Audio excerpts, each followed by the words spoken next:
people have a bad taste in their mouth from some people perceive influencers as almost sellouts, where we perceive them as, again, a passion promoter, someone promoting something that they care about because they're willing to put in a bunch of effort for a product themselves because it fits with what they love, what they want to share. And there's nothing better and more authentic and more trustworthy than that type of advocacy, right? It's, again, word of mouth marketing. It's like, who do you trust most in your life when you're going to buy something? It's someone who's a kind of an expert in that industry, right?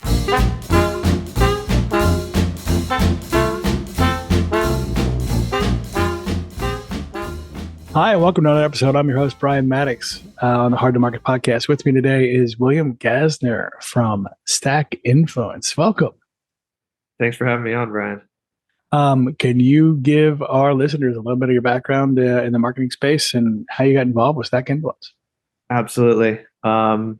So long story, but I'll try to keep it short. I started selling or creating my own products when I was actually 13, selling them at farmers markets. Started making some jewelry, some handmade cutting boards, which led me to get really into the online marketing world, specifically in the e-commerce space, but built my own websites, etc. And about when I was around 21, started my own web development and marketing consulting firm from all the experience I had from selling my own products online, and built over 150 websites in a span of probably 4 years. So really expanded that business, and that led me into lots of different marketing tactics because clients would ask everything of me, and some things I knew really well, some things I didn't, but I would figure them out. And in that time period, I also was still running my own e-commerce companies. A few of them started to really take off, which we can maybe go into, but became a 7-figure seller. And that's which led me into influencer marketing, because influencer marketing was a huge tactic that my business partners and I used to grow those e-commerce businesses. And during a lull of kind of more of some of our sales started to die off because some of the products we were selling were a bit trendy. We had been building out a bunch of technologies in-house for influencer marketing to just make the process more efficient. And that was really the birth of Stack Influence. And what Stack Influence is a marketplace platform that connects brands to influencers, specifically smaller creators, what the industry calls micro influencers. And it automates collaborations and scales them up, which is two of the biggest challenges dealing with these smaller creators, is working with a lot of them or finding a lot of them, and then making sure that you don't drop the ball when trying to manage them, support them, get them to do everything you say they're going to do. So we had a lot of obviously connections in the space or in the e-commerce space, and people wanted to get their hands on the technologies we built, and that was really the birth of Stack Influence. And 6 years later, here we are. I'm currently the CMO of Stack Influence, and we've gone from a bootstrap company to a venture-backed startup with a run rate of over $3 million. So been quite a journey. Hundreds of thousands of people on the platform, thousands of brands, and the brief background of my marketing history. There's lots to dig into, clearly, but one of the things that's probably the more interesting. So you started in a service business. You started then E-Comm, if I got the order right, and now you're back in a service-based business. Is that right? It was more so. Started really E-Comm, transitioned to service, went back to E-Comm, and then now I'm back to service. So walk me through some of the strengths and weaknesses of either e-comm or service-based businesses. I think for the marketers here listening, some of the distinctions here are easy to lose. So I'm interested in your take on the sort of strengths and weaknesses of each. Absolutely. So absolutely positives and negatives to both. On the product side, you first off a lot of upfront work to create a good product. I mean, both take a decent amount of work to make something good. But in the e-com world, there's just so many more logistics, in my opinion, you have to really figure out to get a product out there is like dealing with manufacturing, dealing with, and depending on what also the product is, like some products are, if you have a subscription product, you might be able to get recurring buyers. The businesses I originally were in were kind of one-off purchases, right? Like jewelry and cutting boards. You buy a piece of jewelry, you buy a cutting board, you don't really need a new one for a while if it's a unique piece. So the recurring play there was mostly wholesale, right? Wholesale is a whole other game in itself. Um, and can be harder to get organic traffic, in my opinion, for a lot of the e-com world. Like you have to do a lot of online advertising techniques.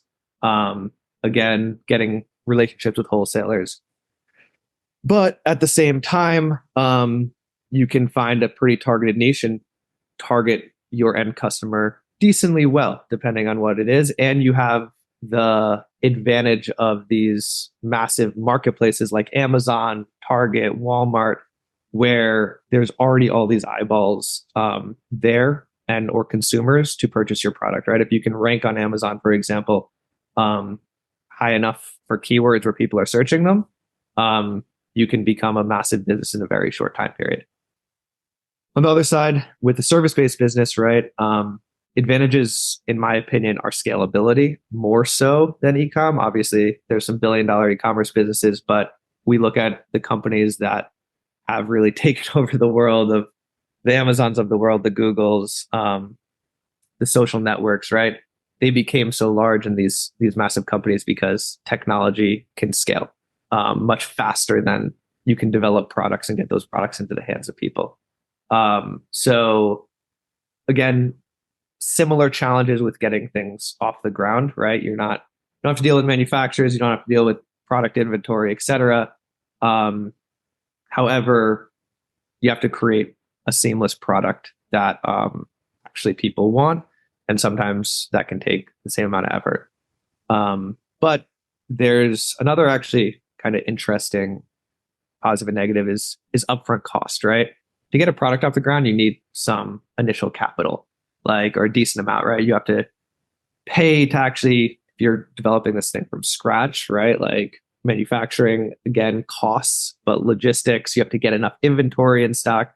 Obviously, there's tactics now with drop shipping where you're not making the product that can be easier, but also you're not selling something as unique. Whereas a software company, there's a lot of no-code tools out there. Like you can get a website up for less than $100 and start doing some SEO stuff and get it off the ground pretty quickly, or at least get some initial MVP traction to see if it's viable. So positive and negatives to both. But I'm an advocate. I love both industries a lot. Otherwise, I wouldn't have been doing them. So there's some interesting distinctions here too, I think. And one of the things that has to be difficult, and I think it's an interesting place where you start to really feather into a richer conversation, and that is with e-com. The value-added reseller opportunity seems smaller. The margins seem tighter and thinner and harder to manage than in a service-based business, where the brand reputation on a service-based business gets to be a lot more front and center than it would be in a kind of e-com model. Is that a fair assessment? That's an absolute fair assessment. Yeah. Margins, again, some people on Amazon are making, because they take, regardless of Amazon, but Amazon adds to that margin cut because they're taking all these transaction fees.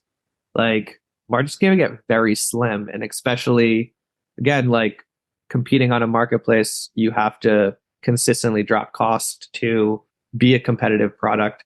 And that can be if you're also running your own e-commerce website with Shopify or WordPress, you name it. But margins become slim, and in order to scale, you have to kind of have a decent amount of cash flow to front that cost to make the money that is necessary to become profitable and make it into a very lucrative business. Whereas obviously software can have massive margins, right? It can, some of these companies have like 80% margin because technology is doing the work, especially in SaaS and stuff like that. So those are two things I definitely did not bring up, but are huge positive and negatives of both. So with the influencer kind of solutions that you have, is it fair to say that at least on the e-com side, that may help add margin to a conversation where that's a little bit harder to get if you're using influencer marketing to help drive up that brand identity, and folks using the product that are in that influencer space? Does that increase margin, or is it typically a volume sales sort of play? So question of, does influencer marketing help with your margins on the e-com side, you're saying? Yeah. Absolutely.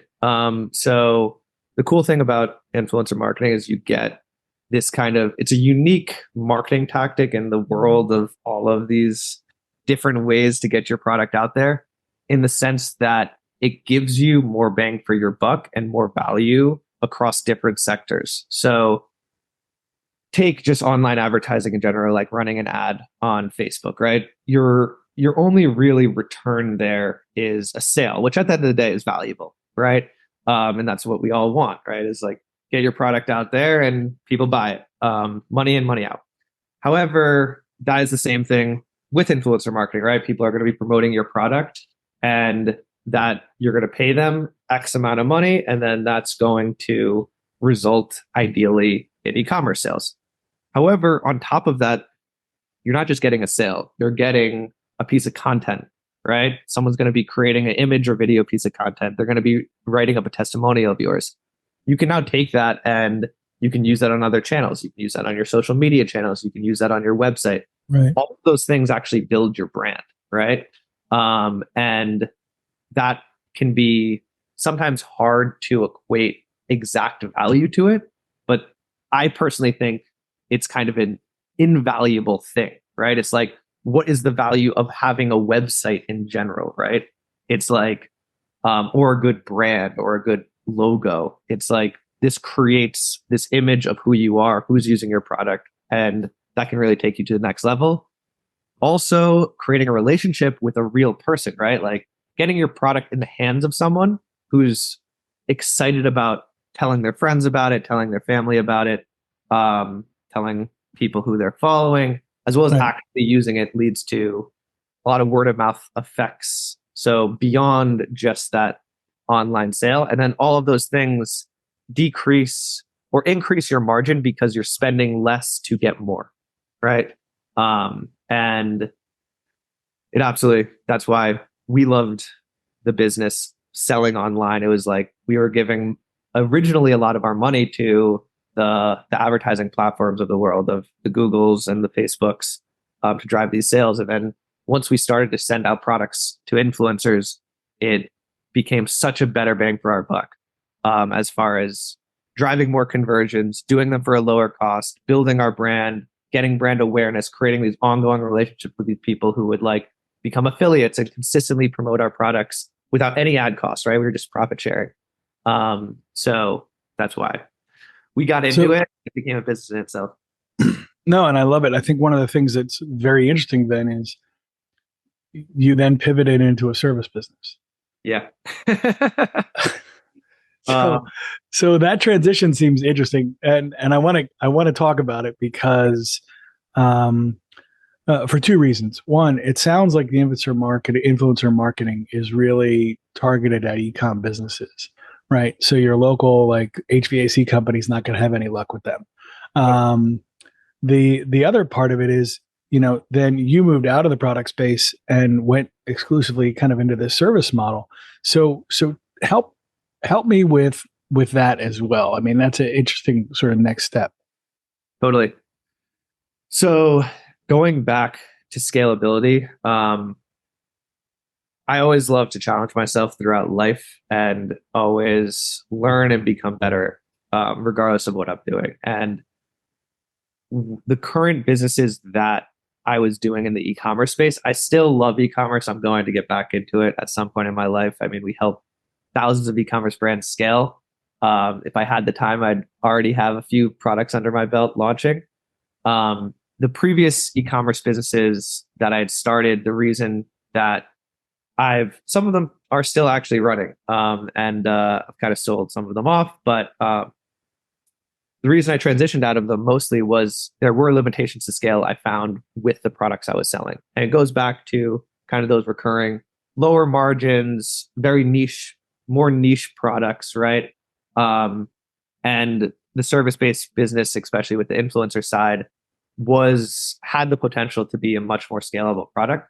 Not to say again, like there are positives and negatives to both. And there are some e-commerce businesses that do a lot more revenue than what Stack Influence or a lot of other software doing. It's just, it has to be the right product. It has to have the right audience. And at the time, the service-based business and the influencer business was really had the most opportunity for that potential scale. And we kind of got to play in both worlds, right? Like I talk to e-commerce brands every single day and kind of help them grow. And I have a lot of experience myself. So it's enabled me to not only learn new tactics about e-commerce and best ways to use it, but also to create a business that can have a potential to not only help hundreds of thousands of e-commerce brands, ideally millions, but our goal is to actually have 1 billion social media users on the platform to be promoting every day. That's awesome. So, and you get to stay in the e-commerce space by proxy at that point, which is nice. Exactly. So the natural sort of next question I have, I think, is it sounds like your market's double-sided in that you've got, you're working with e-com brands that are looking to drive sales through influencers, but you also have to curate this, for lack of a better way to say it, a stable of influencers to help them come along. So how are you managing that as a workflow? Definitely always a challenge with any marketplace business being two-sided. And you're completely right in that we have two users to satisfy. If we have too many brands and not enough influencers, the brands aren't happy. But if we have too many influencers and not enough brands, the influencers don't find the right product that they want to collaborate with. So it's always a chicken and the egg issue, right? Especially when you're first starting out. Like, who do you focus on first, right? Do you get influencers? Do you get the brands? How we solved it, and it worked out for us on our first bet, was to go after brands first. We first off had connections, as I said, in the e-commerce industry, a few of them, but what we realized was we needed the demand, right? Like if we were to reach out to an influencer and say, hey, do you want to be part of this community and collaborate with brands? They'd be like, yeah, cool. What's the brands, right? And then if we don't have brands, we just completely lying to them. Whereas with the brands, in the same way as you telling someone you'll build a website for them, if they trust you, you're going to get the job done, right? So we really started out, even though we had software behind us, as very much more of an agency model, right? It was like, what's your goals? We're going to go out and accomplish these goals because we're masters of the e-commerce world and marketing. So we got a few brands under our belt, and legitimately started out by just searching on social media and direct messaging people. And now we had the brand to pitch them, right? So one of our first clients was actually, just take a step back. So besides the kind of people in our network that we connected with, how we knew Stack Influence was going to start taking off was, and this is anyone starting a business, even both in the e-commerce space or the marketing space, I think SEO is one of the best tools you have. Like going back to throwing up a website for pretty cheap, you can do that very inexpensively. And you can start writing some blog posts, creating content around that, posting that content on social media. You don't need any upfront money to do that, right? And you can start testing things out. You can have a website, even in the e-commerce space, that's pre-order, right? that you're just getting email addresses and it's launching soon. Similarly, on the software side, you can really throw something up and just gauge interest. And that's very, very valuable when you're first starting out, because you want to know, do people actually care about this awesome genius idea I think I have, right? And that was really how we also kick-started, besides the connections we had and we were helping them out, to know that there's a huge amount of desire for what we were building. Was writing some different articles, had someone come to us without even speaking to us, sign up and say, I want you guys to get me 200 influencers, right? So that was where we knew, like, wired us money, never spoke to us on the phone, was like, I think this is awesome and I have a huge desire for it. And that was really when we started to build out kind of these initial tools to automate the ability to reach out to these influencers. But again, at first it was an absolute manual process. We were answering, I remember answering like about 150 emails every single day for people who are asking questions. And now we have a 30-person customer support team who does that with hundreds of thousands of people. But yeah, the two-sided issue is still not necessarily as big of a problem it was starting out, of who do we pick first to focus on. But we always have these equilibrium issues that we're facing nonstop, because it's like sometimes the influencer volume exceeds the brand volume and vice versa. And so we're balancing with this equilibrium. And it's gotten much easier because now we have somewhat network effects where, like, brands bring more brands, influencers bring more influencers, and we now have this community that satisfies each. But again, to scale it up, we always are kind of sometimes focusing on one side or the other. So, it's interesting too. I think you've followed like rule number one, which is follow the money, right? I can't imagine the influencers are paying for your service. It's something that the brands are paying for. So getting clients first is usually the best mission. Figuring out how to solve those client issues is usually mission number two. When it comes to that secondary market, though, of helping influencers become more effective or more valuable, is that something you guys have anticipated monetizing in the future? Definitely. Yeah. So there are numerous levels to that. Right now, our platform is focused on product compensation only. So what I mean by that is an influencer's incentive to collaborate with the brand is to get their product for free. That is their primary, for some people, primary objective, but or incentive.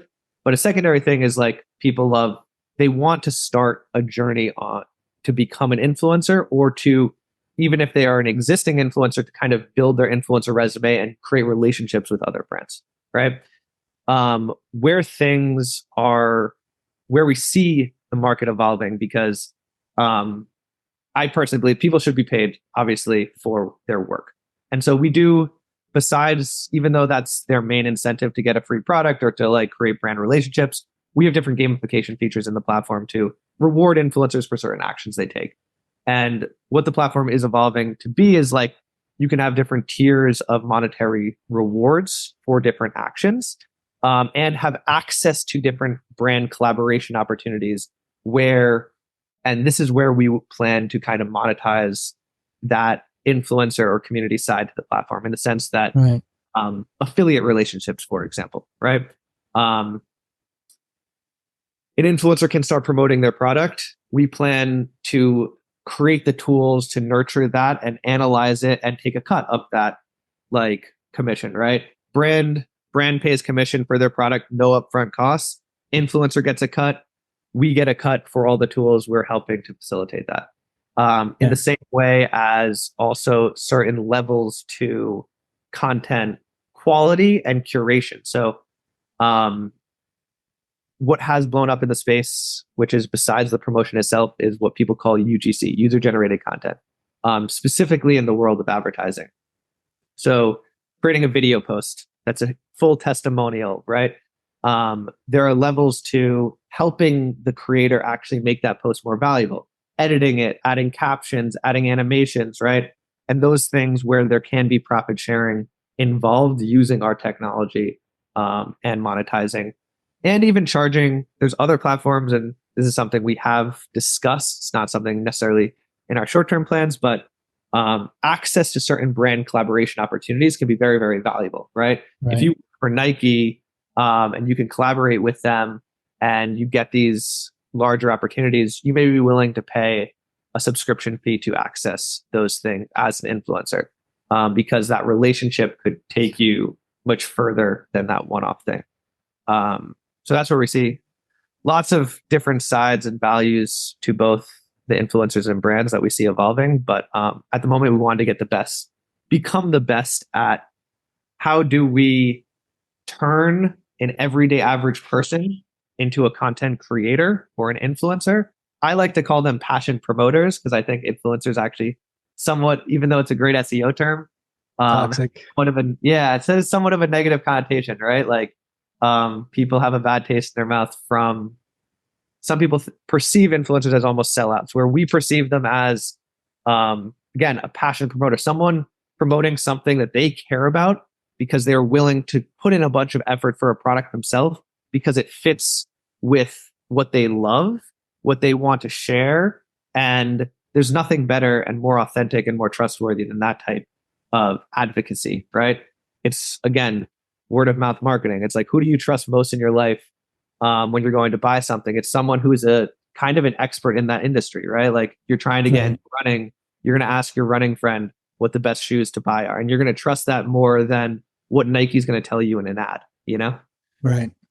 So the on the influencer side, you're really doing like almost a product-led growth model with a gamification sort of structure to help attract those influencers as well.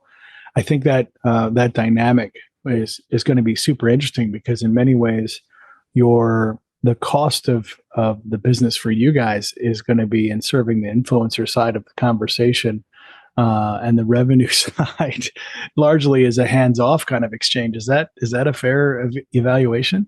That absolutely is. A lot of our expenses are on predominantly on the influencer side. How about that? Yeah. Acquiring people, because so the thing is, like, we do things at scale. So it's like brands don't come to us to work with three people, which could work if you're working with the Kardashians. But they come to us to work with hundreds or thousands, right? So every brand on the platform, like we need, it's like one to 100 or 1 to 1,000, right? It's like so much aggregate and scale. So Yeah. uh, to get people to come to us and collaborate with us, and become sticky, become part of our community and stay there, right? Keep collaborating on an ongoing basis, is where we push a lot of our money, because that's, if we have the influencers, the brands will come. And we also, there's a huge amount of SEO desire also. Like, even though is our day one tactic, it's still one of our inbound marketing organic leads. We get dozens of them a day, from brands who are just seeking this as a new way to reach, um, back to our early conversation, decreases or increase their margins and reach more people, you know? So Yeah. William, that's awesome. So as we start to wrap here, I want to ask a couple questions. They're fairly consistent, but today, um, who should reach out to you, and how can they get a hold of you? absolutely. So our main focus is D2C e-commerce brands.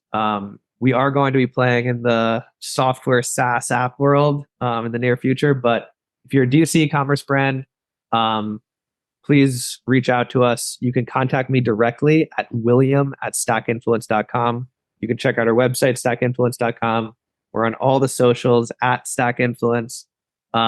So anywhere basically online, you can find us. But again, a direct email is completely accessible or acceptable. And also, if there's any influencers out there listening, or you want to enter into the influencer world, go check out our website. There's a very simple sign up form. You do need a public Instagram profile, and there's some follower based limits and a few things, but we're a very inclusive community that, again, we're trying to bring everyone into the influencer or passion promoter world. Nice. And in your journey, your marketing journey along the way, what are the three biggest things you picked up? What are 3 biggest lessons? Three biggest lessons. Number one is don't be afraid to try something, right? Because it's a daunting task, or it seems daunting to create something and get it out there, right? And like, who's going to have my product, right?